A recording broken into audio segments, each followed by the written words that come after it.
Welcome to the Hunting Beast Report, a live video podcast with Dan Infalt and host Jeremy Gillespie.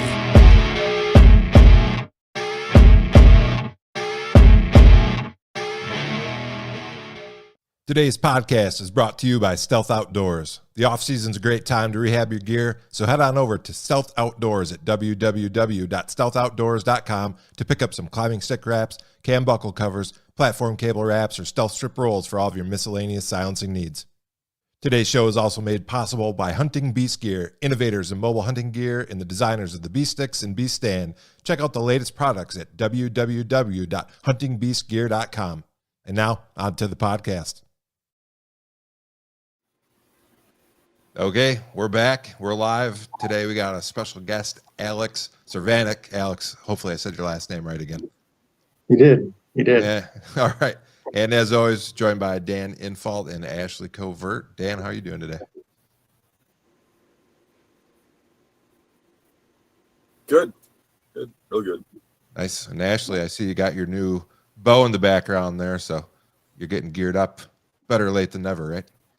We'll be there by like rut, hopefully. Yeah. Show up for the good time. So, yeah.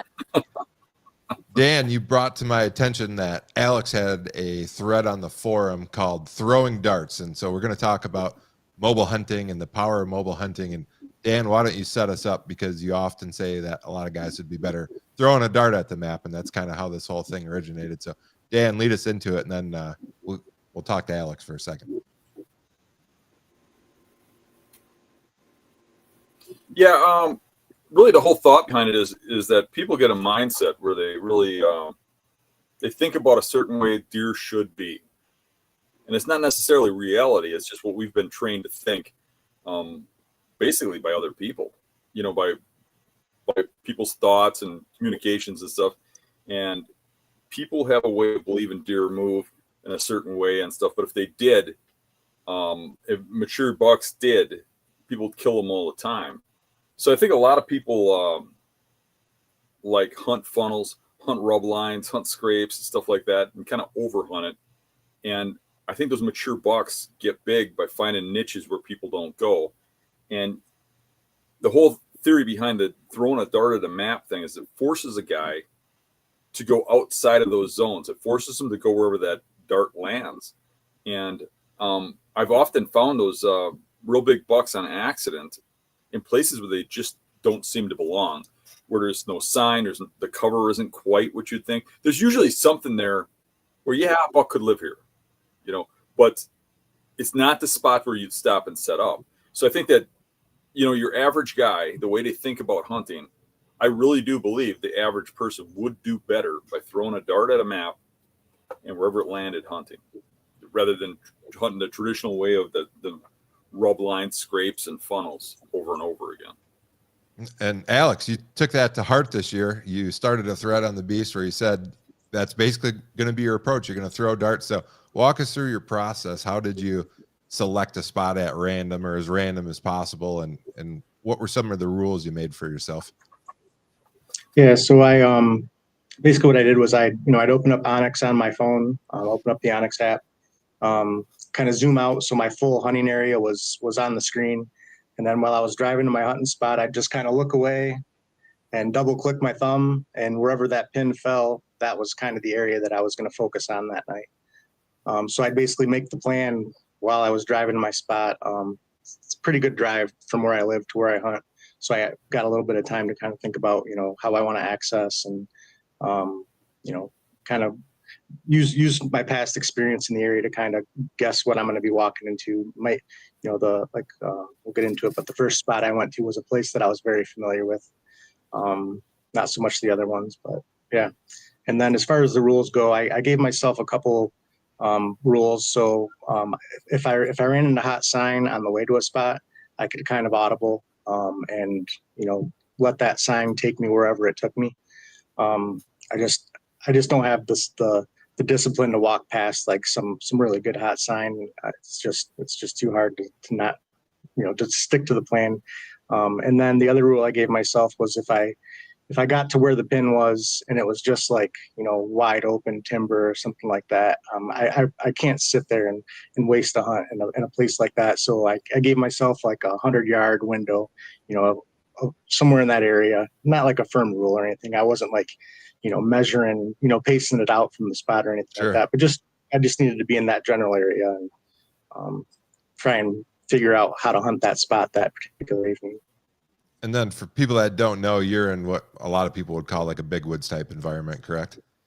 Yeah, pretty much big woods. There's a little bit of agriculture here and there, but for the most part, it's a lot of forest, a lot of state land. Not much federal land, but a lot of state land, and all that state land is forested. There's a little bit of private here and there, and it's kind of patchwork in and around the state land. The area that I kind of focus on is kind of a chunk of state land that's kind of adjacent to a much bigger chunk of state land. So. And then. Can we name the state? Yeah, sure. Michigan. Yeah. So the buck on the thumbnail that Alex is with, that's a Michigan public land buck, and a pretty nice one too. So we're going to get into that hunt. But before we do that, I'd be curious of a few things, and Dan and Ashley jump in if you want to, but since it was kind of a random spot, it sounds like you had a little bit of familiarity, at least with the broader area, but maybe not every individual part of this bigger area. So you mentioned a little bit, but how did you plan your access? Did you just look at the wind for the day and curve into the wind, or how are you? I mean, I feel like that's a super important part of every hunt. So what'd you do for access? Yeah, first thing is always, okay, what's the wind doing? So I, opened up weather app, looked at the hourly wind forecast. The wind was actually forecast that day to be out of the northwest, but it's kind of very hilly in the area that I kind of focus on, and the wind just never is doing what the forecast says. And I've tried to like make sense of it. Okay, if this spot, if the weatherman says the wind's going to be out of the north, it's actually from the east. And it just never works that way. Sometimes that spot will be out of the west instead of the east, and I can't make sense of it. So I'll factor in the wind direction, but I wait till I get there to actually see what the wind's doing, and then kind of go from there with the actual conditions. Yeah, you got a tough combo there early season with hills and the foliage on in Michigan, so yeah, it makes it blow all over. Ashley, you could probably relate. Same thing in West Virginia, right? Oh no, we lost your sound. We had sound, and then we lost it. I don't know why that does that on her phone. Dan, what would be your approach in that scenario where you're throwing darts? I would take a look at the area where the dart landed, and I would look at where I would think the deer are going to come from. I'd look at what the wind is going to do, and then I'd make a plan. So every time I went into something like that where the dart landed, I would come in a little different. So it would be really basically, a short analysis of the wind and terrain, but I know I'm hunting there, so I'd figure out a way. And you do stuff like that. I mean, if you know of a buck that went embedded in an area and say the wind's wrong, but he's there and he's coming out, I'm going to struggle and try to find a way to hunt that regardless of the bad wind. Maybe I get over here a little bit, maybe I can do that because I know the buck's there. You know what I mean? So if you take that same approach to a spot where that dart landed, if you got to hunt it, you're going to figure out some way to get around the wind and what it's doing and such and hunt it, which might be part of the reason why it's successful, because you're going to hunt spots where you shouldn't be on winds you shouldn't be. Yeah, that's a good point. And then were you in a stand saddle? I think I saw on the thread it looked like maybe at least one ground hunt. So how did you decide what to take in with you, or were you taking your tree setup every time and then maybe audible for the ground hunt? Yeah, I converted to a one stick saddle hunting. I've been hunting out of a saddle for about 4 or 5 years now, but last year I switched to one sticking. So every hunt I usually go in, I carry my one stick with me. I've got my rope and all that stuff. I also carry like one of those, it's like a mesh ghillie top. And so I usually wait till I get to the spot to decide if I'm going to go up a tree or hunt on the ground. If I can hunt on the ground, I'll always hunt on the ground. That's always like my favorite option. I just like hunting on the ground. It's kind of how I learned to hunt, and it's comfortable. I don't feel like I'm missing out on anything by being in the ground versus being in the tree. But that particular hunt, I was about, the area was select cut about 6 years ago. So there was a lot of undergrowth. So I just went up about 6 feet up in the tree, got up on my stick, and that way I could kind of see down into that undergrowth. Plus I had a few lanes where I had some good visibility if something was moving into that area. Yeah. So we're talking about the hunt that you killed the buck, but let's back up a little bit. Michigan, the season opens October 1st. And I don't know if you posted every day, but it looked like you killed maybe on the 4th hunt. So what did you learn from the first 3, if anything? So the thing I learned on the first hunt, I just went to where the dart was, and I was like, and the first year that I kind of got into mobile hunting, it was like, it's about 5 or 6 years ago when I really started to take it seriously. That was what I did. I just went from random spot to random spot. I wasn't throwing darts, but I was just, okay, maybe this is a good spot tonight, and I was just bouncing all over the place. And what I learned from that season was, just because you didn't see something on Monday doesn't mean there's not going to be movement there on Tuesday or Wednesday. Don't give up on that area completely. And that's kind of what I felt like after that first hunt. I felt like I was going to fall back into that same trap where you're just moving around randomly and you're not really given the area the chance that it deserves. And the other thing was, when I first really started seriously getting into mobile hunting, I didn't really know the area that I hunted that well. I thought I did. I thought I was like, I thought I knew everything about it, but I didn't know anything about it. And so now, going back and kind of with the dart approach and kind of having some familiarity with the area before you throw the dart, it really helps plan the hunt. Like the hunt that I was successful. If I would have went to where the dart landed, I would have not seen any deer. They would have all smelled me, and I would have been sitting there, staring at trees all night. But because I was already familiar with the area from spring scouting a couple of years prior, I knew that I had to make an adjustment if I was going to have any chance at seeing deer that night. So, without giving the area away, what was it when you got to that point that made you think the dart location was no good and where you ended up setting up was going to be better?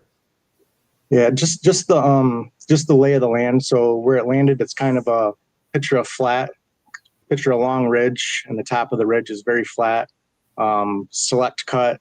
With kind of mixed maple and oaks and popple, some dead ash here and there, and then the sides of the ridge are just very jagged, irregular, pretty steep hills that come down. And where it landed was pretty much in the center of that flat up on top. There's some regrowth now. It's a little thicker, but it's just it's way more open than I like to hunt these days.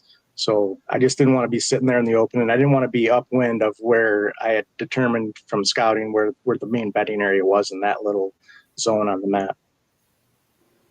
Had you hunted that area before or just scouted it? No, just scouted it. That was the first time I'd ever hunted it. So, I kind of knew where the bedding was. I knew where I knew where their deer made sign there, basically 3 seasons ago. And so, I just figured they're going to be doing the same thing that they always do. And so I just came in from the opposite end, came from the north instead of the south, used an ORV trail to access, just to get as close as I possibly could. I like to use, and Dan does this a lot too.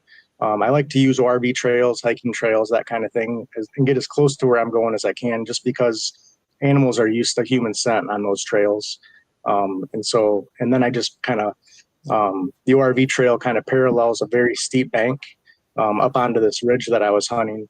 And so it's extremely steep. And then there's one spot where it's still very steep, but it's not as steep. And when I got to that spot, I noticed there was a runway coming down where deer were crossing the road. So I stopped there on the ORV trail, and I was just looking at the tracks, just seeing if there was any decent tracks there. And as I was standing there, a buck was bedded 30 yards on the other side of the road and jumped up and took off. And I was like, okay, there's deer around. And, right. And so I'm like, all right, whatever, maybe there's another deer around. So I climbed up the bank and just kind of followed that runway maybe 10 or 15 yards into the woods, 20 yards tops. And where I got, there was just tons of fresh browse, tons of fresh sign, tracks everywhere. It just looked really fishy. So I was like, all right, I'm setting up here. So I found a tree where I had decent visibility. It was super windy that night. It was like, 20 to 25 mile an hour winds was the forecast. I figured whatever. So I found a tree that I didn't think was going to fall over in the wind. Just went up, as high as I needed to get the visibility of my surrounding area. And that was set up. So pretty low invasive, can't talk. Low impact. Low impact entry route. I maybe had 30 yards of trail where it was very, very unlikely that deer were going to be coming in my head anyway. That deer were going to be coming from that other side of the road. So I figured I didn't really have to watch my back trail too much. I kind of could focus out on the main ridge and a steep ravine that was right in front of me. So, and then so after I set my stick up, kind of got all my stuff in order, I was just about to climb the tree, and I see another buck get up out of his bed, 30 yards further in. Oh, geez. And I was like, what the heck, And You're in him. I was in them, yeah. And I'm like, all right, in the past that would have probably really kind of got me down on myself, made me like, least less confident in the spot. But anything can happen. So I was like, all right, I'm in the right spot. There's going to be other deer around. So I stuck it out, got up in the tree. And I think I was set up about 4:30. It gets dark in northern Michigan this time of year. It's usually around 8:45 or so p.m. when we lose shooting light. So still lots of time in the evening at that point. So I think I started seeing does about a half hour later. And the wind would swirl every now and then, and eventually those does would win me, and I had does blowing at me like crazy, and it's like, all right, whatever, there's some does blowing now, so hopefully this wind's covering that those blowing sounds, and other deer in the area don't hear them.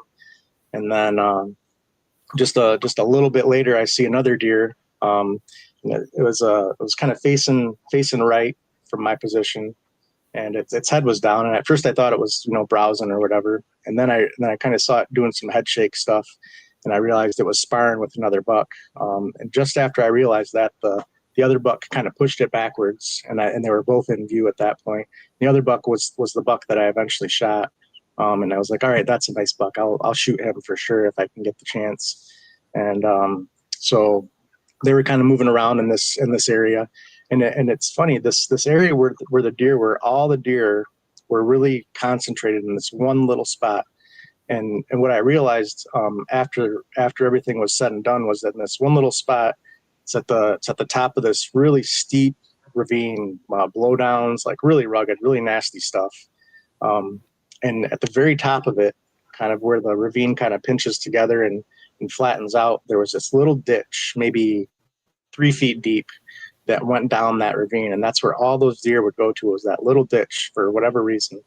And I think what it was as that wind was swirling, there was a spot where the wind just kind of got funneled into that one little spot, and they could kind of scent check that whole area, but also kind of had really good visibility of that whole valley, the ridge on the right and the left.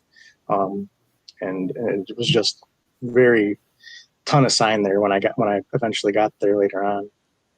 But so the buck, the two bucks were kind of milling around in that area, and I was trying to range them. It's kind of thick in there, and I was ranging and trying to make sure I had a good range on it. And finally I got the range that I needed.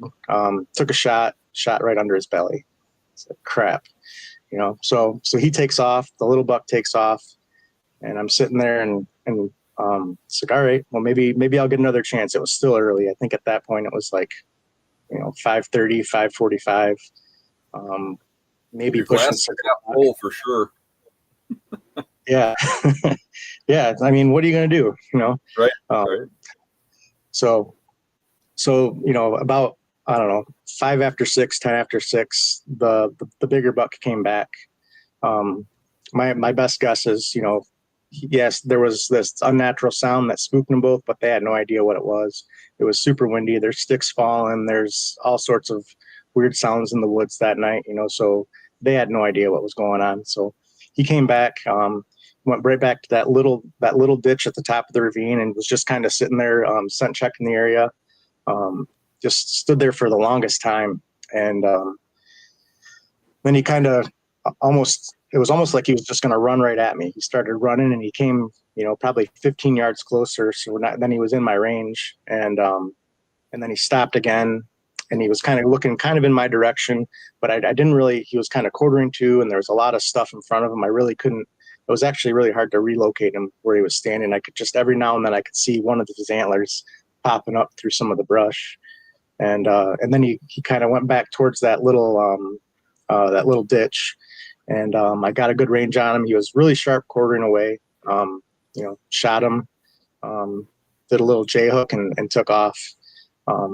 So then I was like, all right, hopefully that shot was good, so. He only went about, maybe I tried using Onyx to figure out how far he went. I think it was about 75 yards.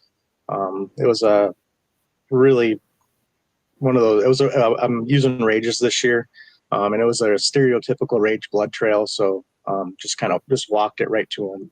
There was like no doubt in my mind that he was dead, and he wasn't very far. But he was, laying there short ways away, and he actually ran closer towards the RV trail, which I thought was awesome. Yeah, that's so convenient. So I basically drug him, went back to my truck, drove right up to the trail, right where he basically was, and got him out of there. That's awesome. Dan, So, you got I mean, any questions? Go ahead. Today is October 8th, isn't it? So you Yes. opened on the 1st. If you're in Michigan, how many hunts did you get in throwing the dart? That was the 4th dart. So the 4th hunt, it worked. That's pretty good. Yeah. I can't wait. I'm doing a bunch of traveling for work this month, so it's going to be a few weeks before I can get back out in the woods again. But I'm going right back to that same thing. Let's just be random about it. And I stopped using trail cameras this year too, and it kind of lines right up with this, because I'd get a lot of information from those trail cameras. I really learned a lot about that area, looking at trail camera pictures. But during the season, I found myself, really still just trying to get lucky, hoping I picked the right spot on the right day. And, and I was chasing trail camera pictures more than chasing sign, and trying to use historical knowledge of the area and that kind of thing. And, it's really hard. You can tell yourself I'm not going to do that, but when you're getting those pictures, especially if you got cell cameras, when you're getting those pictures while you're sitting at lunch at work, and you're thinking about that area where you just saw that picture taken, you're thinking, all right, there's a deer in that area. How am I going to hunt that area?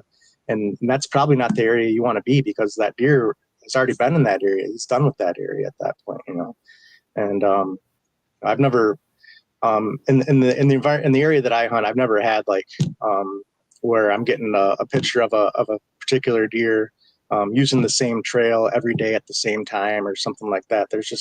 I've never seen patterns like that, like some of the guys will talk about online. And so it's still kind of a guessing game, And so I decided this year, no trail cameras, just and then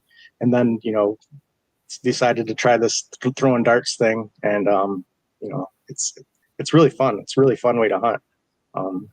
Really fun way to see new places that you normally wouldn't pay any attention to, and learn more about your area that because you're so focused on these spots that you never think about the other 90% of it, So.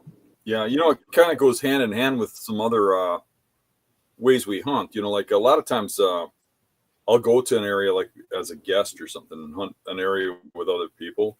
And what I'll do is I'll try to get them to tell me where they hunt, like their areas or how they're fanning out under the guise whether you want to call it a guise or it's actually the truth, is I don't really want to hunt where you guys are or bother your areas or go after your deer. So if you tell me where you're hunting, I'll go off, to my own. And then you have these little windows of area where nobody hunts, and I'll go in there and I'll usually get way more action than they ever get because it's the areas they overlook. And that's what you're ending up doing with that dart, is you're just ending up in some spot where you probably wouldn't go. Even if you scouted there, like you said, you there's something about it where you just didn't read it as this is a kill spot, Yeah. Yeah, totally. Because those spots where you see all the rubs or you find all the beds, or I've never really been big on hunting scrapes, but where you find scrapes or whatever, you those spots for whatever reason are not where the deer is spending the most of their time, and really that's what you want. That's where you want to be. Is you want to be where the deer is going to be spending most of its time during daylight hours. So Right. that's the secret. Well, I've it's hard. learned. Go ahead. Go ahead, Jeremy. Oh, I've learned 2 things from your hunt personally that I would have probably done differently, and now that you were successful, I would definitely look at different. Flatland, where we're always hillside. Flatland is like the main thing we look for here. So out of state, I now know not to only look for flatland. And if anything blows at us, I pretty much give up. So I know that there's hope now after something blows, because I've always been like, well, hunt's ruined, gotta go now. Yeah, I used to be the same way. And Yeah. had you been like that, you wouldn't have gotten your buck. So that leads me to be a little more patient and makes me learn that I need to be a little more patient. Yeah, I've heard does blow at some random stuff. When you hear them blow, it doesn't mean they're blowing at you or another hunter. They're just, there's something that they don't like, and they're trying to draw attention to it or whatever, And so like a lot of times I'll blow back at them, like, stop blowing at me. I'll blow back at them to get them to stop blowing and run away. And so and then later on that night see deer. So And Alex, I pulled up a picture of your buck. So before we got online, you said you took it to the DNR, the check station, and what did they tell you there? They aged it at 3.5 years old, which is this is a really good deer for this particular area. It's definitely my personal bests in northern Michigan. I've seen bigger deer, but if I'm lucky enough to harvest a bigger deer than this, I'll be really lucky. I feel. But yeah, no, I'm just was really happy. Pleasantly surprised when he kind of popped out. I think I don't know about the rest of the country, but northern Michigan, we've had a ton of rain this year, and you can kind of see in that photo there's still a lot of green. Normally by the first week of October we're at peak color, and I'd say we're just getting into peak color, and probably over this next week. So I think from all that rain, the woods are just full of food, and I think it really did a good job for the deer for food this year. And I think we're going to see a lot of above average deer come out of northern Michigan this year. Yeah, and as a former Michigan hunter myself, anytime you can get a 3.5-year-old, and that's a really nice buck for northern Michigan. We talked about a little bit before we got online. The soils aren't as good. There's not as much ag, so the same age deer usually got a little bit smaller headgear than they would in southern Michigan or Ohio or Indiana or something. Yeah. So really, I know a lot really of guys with shoulder mounts of 75-inch shape points. And right. that's the deer of their lifetime. And there's nothing wrong with that up there. I mean, that's a good deer. So what's the limit in Michigan? We're allowed to shoot. There's different ways you can do it, but basically you're allowed 2 bucks per season in Michigan. Okay. So you guys aren't too far off from West Virginia, because West Virginia, I mean, there are areas that you can find big bucks, but it's very rare. Okay. West Virginia's on my list of my bucket list. I love that. If you want to come hunt with some people, let me know. I will. Yeah, it's beautiful down there. It really is. I came from Washington State, and here it's gorgeous. Yeah. We're going to do some questions here in a minute. So if you got any questions, drop them in the chat. Ashley will try to field the questions. But Dan, I wanted to bring something up. So last week we were talking about Lathrop and Sons. So you got some new insoles in there. And apparently Stephen Lathrop from Lathrop and Sons got wind that we were talking about it. So he sent me one of their new insoles. This is what they call the non-typical insole. And if you can see, it's kind of it's got like 3D technology. And the idea is just like a sleeping bag or a sock that it traps more warm air. And this is an insole that they've specifically designed for rubber boots. And it's got more heel support, like a deeper heel cup. So it's supposed to make your rubber boots warmer and more comfortable. And Steven wants to give some of these away. So that's what we're going to do today. And if you click on the link, I already put the link in the video description.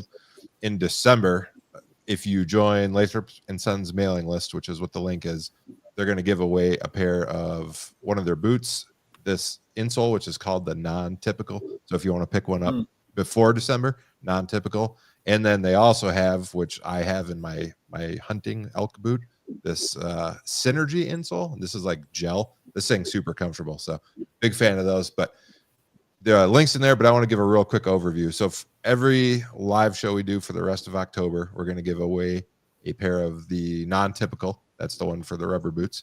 So we're going to give one pair of those away. In November, they're going to give away one pair of non-typical insoles and a $50 gift card towards the purchase of Lathrop and Sons products.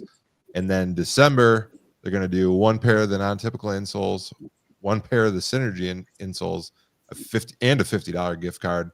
And then on December 31st, they're going to give away the boots with the 2 pairs of insoles. So pretty awesome of Lathrop and Sons to do that. If you're interested in learning more about them, you can check out their website and or click the link in the video description. And you don't have to sign up for the mailing list to win the weekly insole giveaway. But if you want a chance at the boots, they're going to draw it from their mailing list. So make sure you sign up for that if you're interested in winning the boots in December. Anything you want to add to that, Dan?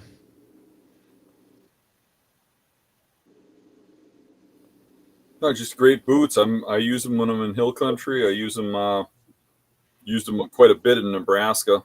And the insoles, I'm looking forward to trying them out. They sent me a pair as well. So I guess it pays to talk about them on here, huh? Yeah. And it would be nice to make my boots a little more comfortable for long walks. A lot of times, walking on dry land with rubber boots is painful, especially when you get to my age and you have feet like mine. But in a lot of cases, you do have to cover a lot of dry land to get to the wet stuff where you need the boot, and it can be painful. So I'm hoping these help. Yeah, and you're making a walk on that aluminum platform too, in the 10 below stuff. I watched your latest video. You're making poor Jamie walk around, follow you around in tennis shoes. What's going on with that? He's got boots now. Yeah. Yeah. Brings you back to the good old days. So I have an add-on for Lathrop. So yeah, go ahead. I asked them if they do women's boots, and they said they don't, but they can custom fit their certified brands to women's feet, the same as their own. So they don't offer like small sizes for women. If you have if you don't have baby feet like me, you might be able to fit in the men's, but I can't fit in men's. So there's certain boots, I guess, that they'll custom make to your feet. Good to know for the lady hunters out there. So Ashley, if we got any questions, go ahead with that. Before we do that, let me check the stream right now. Almost 300 people on, so pick a number 1 to 300. Only one guess, and as usual per the giveaways, the first one to get the exact number will win. If we don't have an exact number by the end of the show, we will pick the closest one without going over. So number 1 to 300, and those are the rules. And we got some guesses. So Ashley, I already sent you the number prior to announcing it, so we'll reveal that later. But go ahead with any questions, and I'll try to monitor the chat while you're asking the questions too. So that number pops up. All right. So Jimmy Gammons asked, what was the temperature on the day you got your buck? just curious because of the temps we've been having, been pretty warm down here. Yeah. Don't quote me on this, but I think the high that day was 61. So it was very overcast at that point. I would guess at the, at that time in the evening, it was, probably mid 50s. Oh, I'm giving thumbs up somehow. I think that's an iPhone thing. Yeah. Me and my technology. I didn't bring a notebook up, so I'm being terrible at the questions right now. Okay, so catfish, I don't know how to say the next word. Alex, I sit on the ground next to trails where I'm perpendicular to movement. I get busted a lot near food, but it seems to work, by the way, bedding and food. Any advice on ground hunt in thick cover near trails? I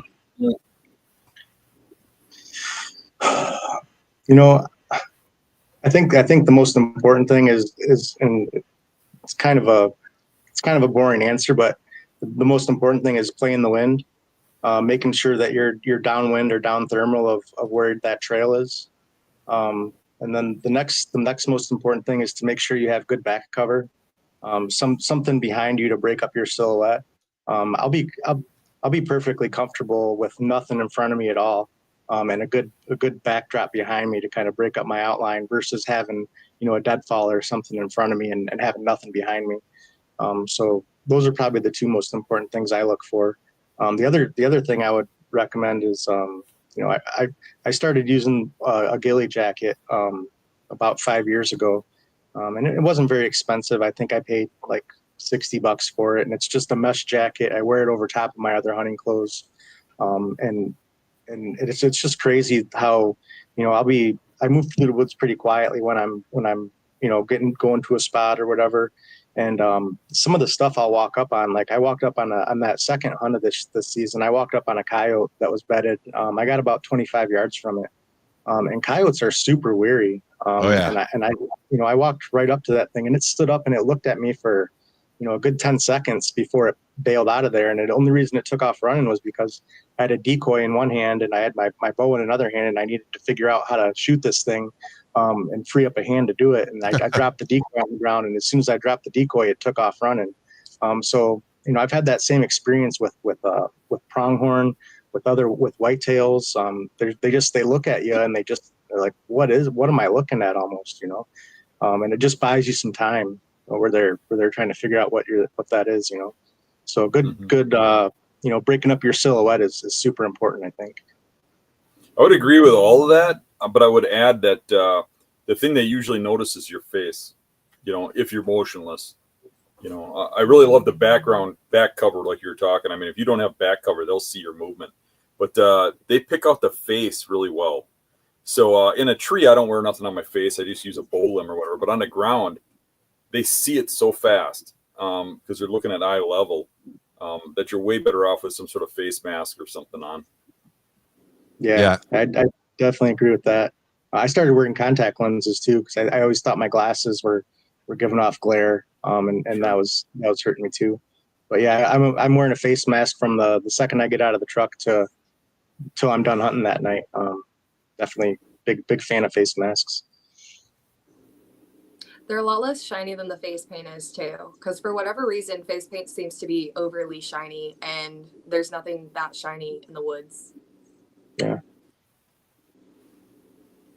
I'll get hate here, but I'll accept the hate. The Sitka, their lightweight hoodie has got a built-in face mask, so the hood's pretty form-fitting to your head, and then you put your head through a collar, so it's got like a piece of fabric in the front that you can pull up nose height. So for out west, I like that a lot because I don't wear the hood all the time, but if I'm getting close enough to a deer or an elk, I slip the hood up and pull the face mask up. So that's a good compromise out here. That way you're not trying to pull a face mask off and on all the time, because when you're spot and stock hunting, face mask gets pretty warm pretty quick.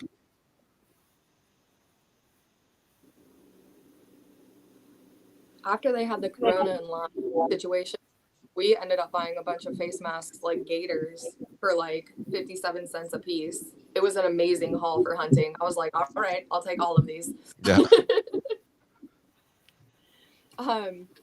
Keystone Outdoorsman is wondering when bee stands are going to be back in stock. I don't know. Have them message Mario at info at just go on the website, click on the email thing, and email Mario. I don't know. Yeah, Mario keeps track of that stuff. Info at Hunting Beast Gear. Yeah, that's it. Yeah, I'm not as involved in that as people think. Mario kind of really runs the whole operation.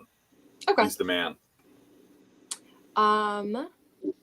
There was another one. I forget who it was. I saw it, but Josh Traeger. Is he really throwing darts or going to random places? Are you really going to random places? Yeah, I mean, you could say it's random place, but I'm just, I'm opening a map on my phone, zooming out of my hunting area, and then looking away and just double clicking a spot to drop a pin.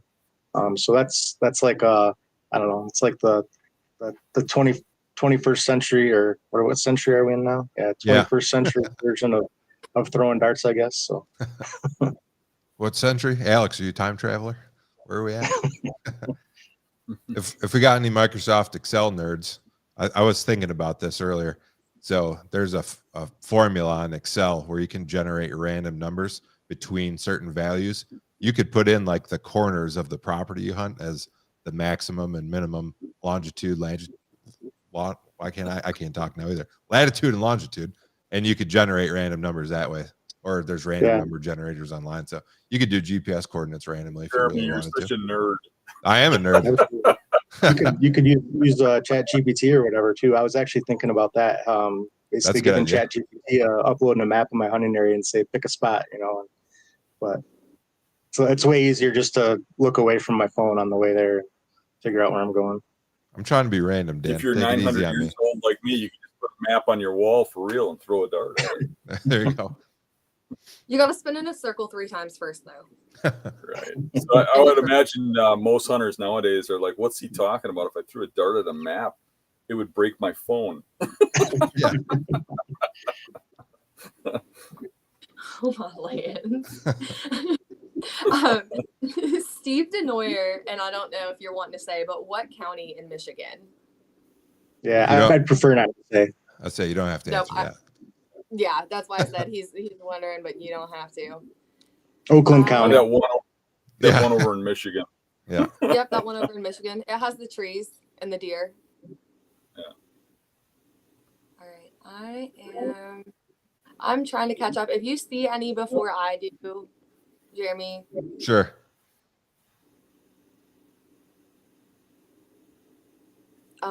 Jim Funk said, "Hey nerd, how do I fix my hunt stand?" That's got to be me. Dan, I think you just branded me the nerd. So I don't use hunt stand, so unfortunately, Jim, I can't help you out there. I just saw another one.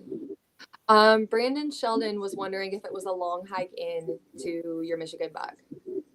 No, it wasn't long at all, actually. That's probably the shortest hike to a hunting spot I think I've had in years. Maybe, from my truck to where I walked into the woods on the ORV trail was maybe 200 yards, and then 30 yards into the woods. Sounds familiar, Dan. Yep. Yeah. Sure does. And they're on a hillside, right? So potentially monitoring that trail. Sounds like the one buck that you saw first was monitoring it because he busted out of there. The one buck, I'm sorry, go ahead, Dan. I was going to say, when I hunted northern Michigan for the first time, I had everybody from Michigan saying, "You're not going to do that overlook stuff here. Everybody hunts everywhere, and you can't find nothing. You just have to just hunt where the sign is. There is no overlook stuff in Michigan." I heard that over and over and over again. And what I found was in that area of Michigan that I was in, which is probably similar to where you're at, there was so much more overlooked stuff than back home. Because it's like people put stands up and they leave them up, and they go back to them. So they might have 2 stands if they're a mediocre hunter. They have 10 if they're a serious hunter. But they go back and forth to these stands, and they're not going to put one next to the road.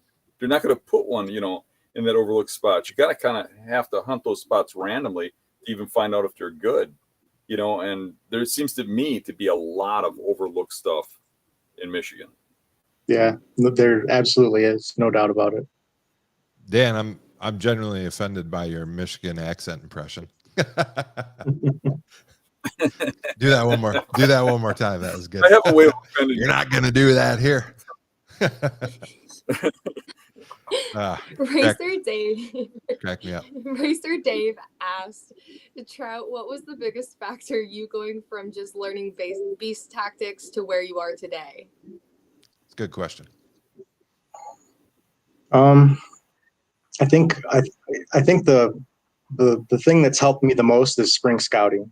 If I could give anybody any advice about how to get on better quality deer, it would be scout in the spring. Because every mature buck that I've shot and every decent buck that I've shot has been a direct result of something I learned in the spring.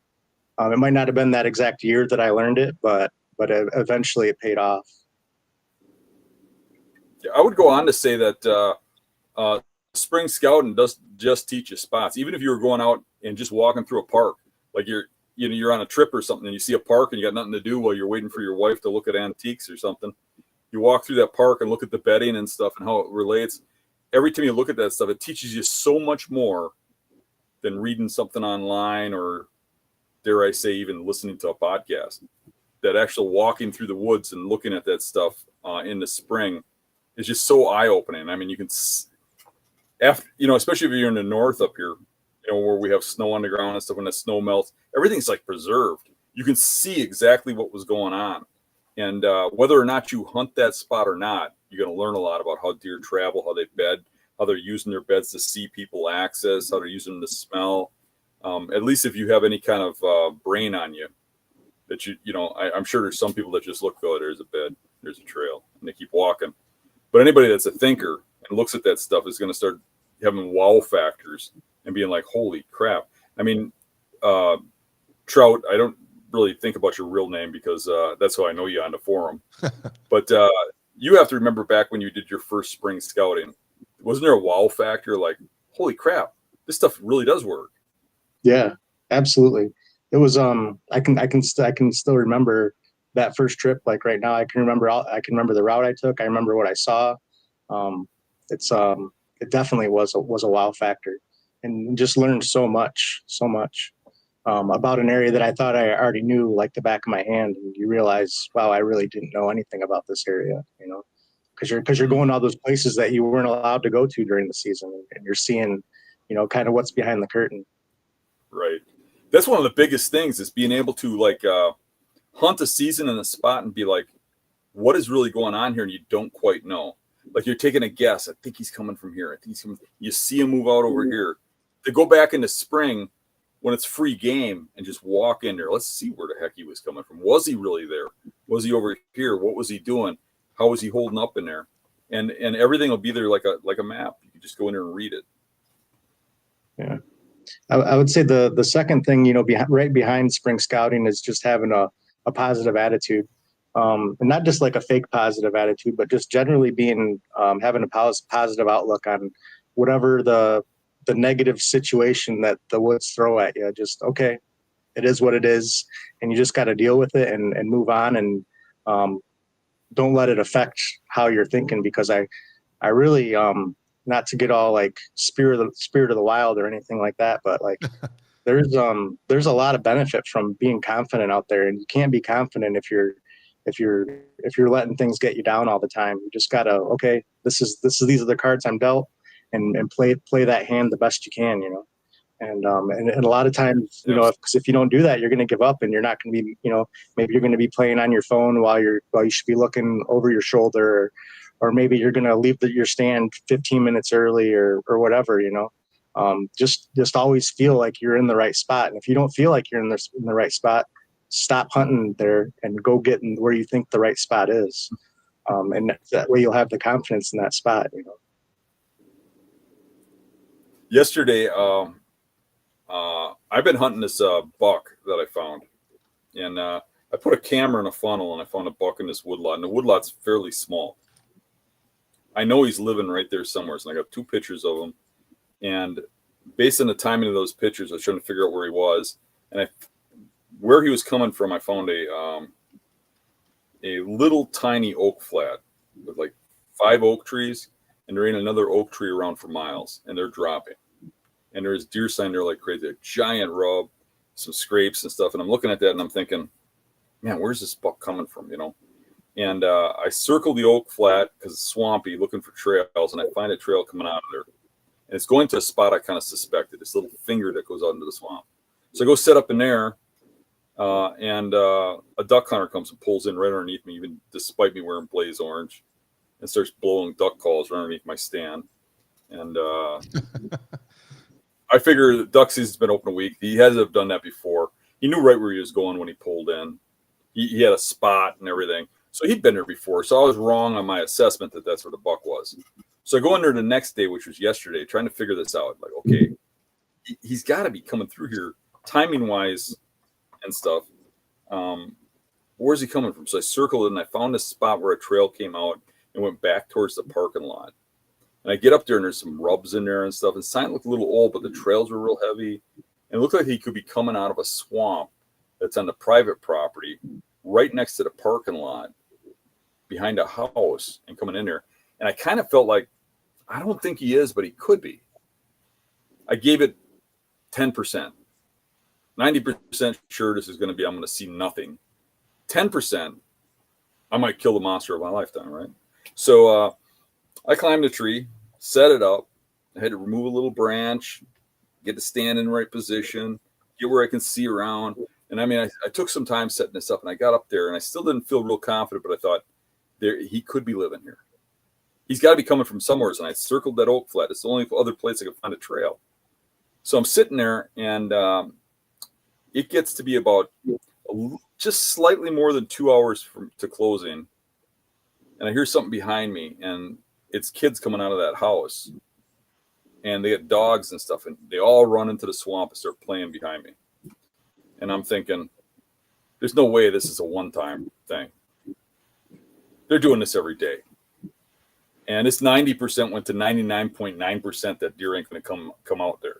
And I'm like, you know what? I got 2 hours. There's this point that's bothering me coming off the other end. I couldn't find any trails going to it, and it seems pretty open. But looking on a map, which is what I do when I'm in the stand waiting, I'm studying the map. Well, he could be over here. I'm thinking, God, those points look really good. I just didn't see a trail coming from over there. So I jump down, and I grab all my stuff as fast as I can, set it up, and I run through this oak flat to the swamp, ease through the swamp, try to be quiet, get into that woods, go in there, and I find a trail that's coming through there that's beat that I didn't see because it went into like a deadfall that I'd walked around when I was looking for a trail going through there. And the trail's got really big, fresh tracks on it. So then I go and I set up in there. And as I'm setting up the tree stand, now remember this, now it's probably an hour and 40 minutes to closing. I got 2 sticks up, and I look up, and a deer's walking out of the point in front of me. And it's walking towards me, feeding in this open woods, and it's a wide open, mature woods. So I just kept setting up. I just kept going up the tree. I figured it's going to spook eventually anyways. And it's a doe, so I'm not going to shoot it.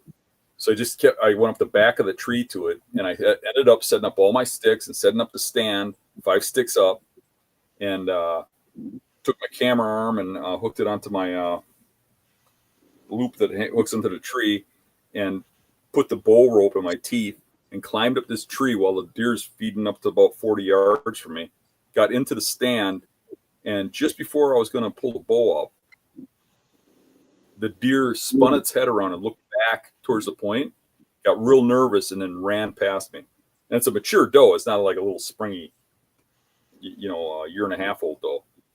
And I was like, there's got to be a buck coming. There's got to be. No, I didn't see one more deer during the night, but I looked down and I saw a scrape in front of me that I couldn't see from ground level. And then when I got down, I went to sneak out of there, and I still felt real confident. I'm in the right spot, just wrong day. I was sure a buck had spooked that doe. So I came out and I dropped a camera I had picked up on the way in over this giant scrape I ran into on the way out that I didn't even notice going in. That was the size of a car hood. I just figured if something comes through here, he's going to come past that. And I left. And this morning in daylight, 3 different pictures of good bucks going through that scrape in daylight. So now I know where he's at. But it wasn't him. But I don't know if you noticed me looking at my phone before. He showed up tonight. Well, I should have been on stand, but decided to get some stuff ready for something I'm doing tomorrow, and then join you guys for the show. Otherwise, I would have been sitting there, and the buck that I'm after walked through. Oh, geez. But that's what it is kind of figuring out these areas. I mean, nobody else is hunting that spot, even though it's a small area, because it's a wide open woods. And it is a little bit of like what you were talking about, how you got to have confidence, but you also can't abandon when something's halfway decent. But when you know it ain't going to work, you need to just jump and go, you know? And I ain't going to sit there if I would have got done and just went home, because I can't hunt if I don't believe in it. I really can't. It's not in me. I have to believe in my plan, you know? It's just, that's my thing, I guess. But that happened to me the other morning. I've been after a mule deer. It's been living half on private, half on public. And I had it, I don't know, 2 weeks ago now, maybe at 85 yards, just ran out of cover, couldn't get any closer, pretty open area. And the other morning I went out trying to glass it up, couldn't find it. And it was long enough into the morning where if they're moving, I should have saw it like an hour. So I ended up just thinking it was, you know, it didn't feel right. So I moved about a half mile, and then I ended up running into the deer, you know, half mile away. So that's a good lesson. So sometimes if it doesn't feel right, like, I don't know, my sixth sense was just going off saying I should have seen some deer by now if he was in here, and I hadn't seen any. So it was still the point in the morning where they were moving, but getting later. So make a move if you got to. Yeah, and there's nothing magical about developing that sixth sense. I think the key to it is going out and spooking deer and messing and making a lot of mistakes, and you kind of build this catalog of what not to do, or what that feels like when you're in a really good spot, before you mess it all up, you know. And okay, I need to stop, because I've had a lot of experiences messing spots just like this up in the past, and so you got to make a lot of mistakes to figure that out, you know. Yeah, I think and not feel like you just ruined your whole season because you spooked some deer or something, you know. yeah, you get to a point where if you've done this enough years, you go into something, you look at it, and you kind of read, if a buck comes, he's going to come out of there, and you get a feeling for it. I mean, and I got to have that feeling. I got to believe that I got it figured out. And 99% of the time I'm wrong. Well, I should say 99%, but what do I hunt? 50, 60 times in a year, and 10% of the time I got it right. And then maybe half of that 10%, 5%, you actually get a shot opportunity at a deer of the class that you want to shoot. You know, but I am getting shot opportunities at deer almost every day. I mean, deer come out of what I'm looking at, what I'm planning, what I'm thinking. They're just not what I want to take, you know. But you do have to have an eye for it. You have to get an eye for it. And I don't think everybody has that, especially at first. I think you have to develop that. And part of that's that mobile hunting. I mean, if you're hunting, you know, rotating through stands, you got this mindset of just sit, wait, eventually it'll happen. You're going to end up sitting those bad spots. That moving mobily, you start to see what works, what don't work. And being in a new situation every day, you'll learn a lot faster than a guy just, you know, randomly going through the same 10 spots, you know, all year. Hey, Dan, real quick, we're on the hour here, so we'll draw or announce the winner. I guess we're not drawing it. We already picked the number. But I want to share the Lathrop & Sons website real quick. So the link, again, is in the video description, but if you click on it, it's the LNS, so Lathrop & Sons, and the Beast Report giveaway. Grand prize. Again, we're going to give away a set of insoles every live show, and in November, insoles and a gift card. And then same thing in December. But at the end of the giveaway, December 31st, this is the grand prize. You'll get one pair of the non-typical insoles. That's these on the right. Sorry, on the left. Left is non-typical. The right, the Synergy, and then one pair of their boots. And all you have to do is sign up. So first name, last name, email. That's it. So if you want a chance at the boots in December, click on the link in the description, enter your name and your email, and you'll be eligible. So let me double check one more time here that the magic number didn't come up. So we're gonna announce it now. So this will be the cutoff. We didn't get the exact number which was 13. I think it was number 12, right? Yeah, that's the same thing I had. So Herman's Habitat. You are the winner. Herman's Habitat. Is that what you had or no? Yep. Okay. So email thehuntingbeastreport@gmail.com. That's thehuntingbeastreport@gmail.com. And give us your name, mailing address, and your shoe size so we can get you the proper size insoles. And then we'll get that information to Stephen at Lathrop and Sons, and they'll get those out to you. Congrats, Herman. Congrats. So I want to just go around the room here, give everybody a chance. The final thing, closing thoughts. So Alex, first of all, thanks for joining us. Interesting story. And, Dan has talked about that for years, saying a lot of guys would be better off. So pretty awesome to see someone do it and have the success so early on after 4 hunts to kill a really nice Michigan buck. So congrats on that. Yeah, thanks. No, appreciate you guys having me on. It was really had a lot of fun. Appreciate you coming on. I really enjoyed when I saw your thread on the Hunt and Beast website forum. I thought, this is going to be cool to follow along. But I figured it would last you more than like 3 hunts. I got another tag, and if I get some time in my schedule, I might be able to hunt down in Ohio this year too. So, Cool. we're not done yet. Ashley, you got anything? You're going to be getting out in the woods there pretty quick, right? Hopefully Let's soon. hope. I don't know about this weekend. I'm still a little nervous about it because I still need to sign in and make sure everything's good. I don't want to rush it because the last thing I want to do is just wound something. So I'm hoping for sure next weekend. We're planning for next weekend that I actually get to get out. So I'm hopeful. That's awesome. Yeah. And then if anybody is feeling Western, this weekend is the Montana rifle antelope season, and my girlfriend has a tag, so we'll be out chasing antelope this weekend, and that's always fun. Looking forward to that. Nice. She's 2 for 2, so this is the 3rd time she's drawn the tag. At antelope, even for residents, is a draw, so we've missed a year or 2 where we didn't draw, but hoping to get another nice one this year. Yeah, good luck. I had antelope burritos for dinner tonight. That's awesome. I had antelope cheesesteaks. It's the 19 antelope. That sounds really good.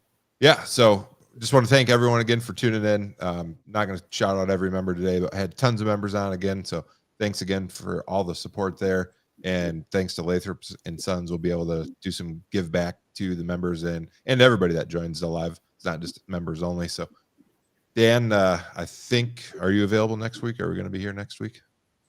Yeah, we will. Okay. So I just want to thank Alex and Ashley again, and we'll see everybody next week at 8 o'clock Central now for the rest of the hunting season. So thanks for tuning in, and we'll catch you guys then.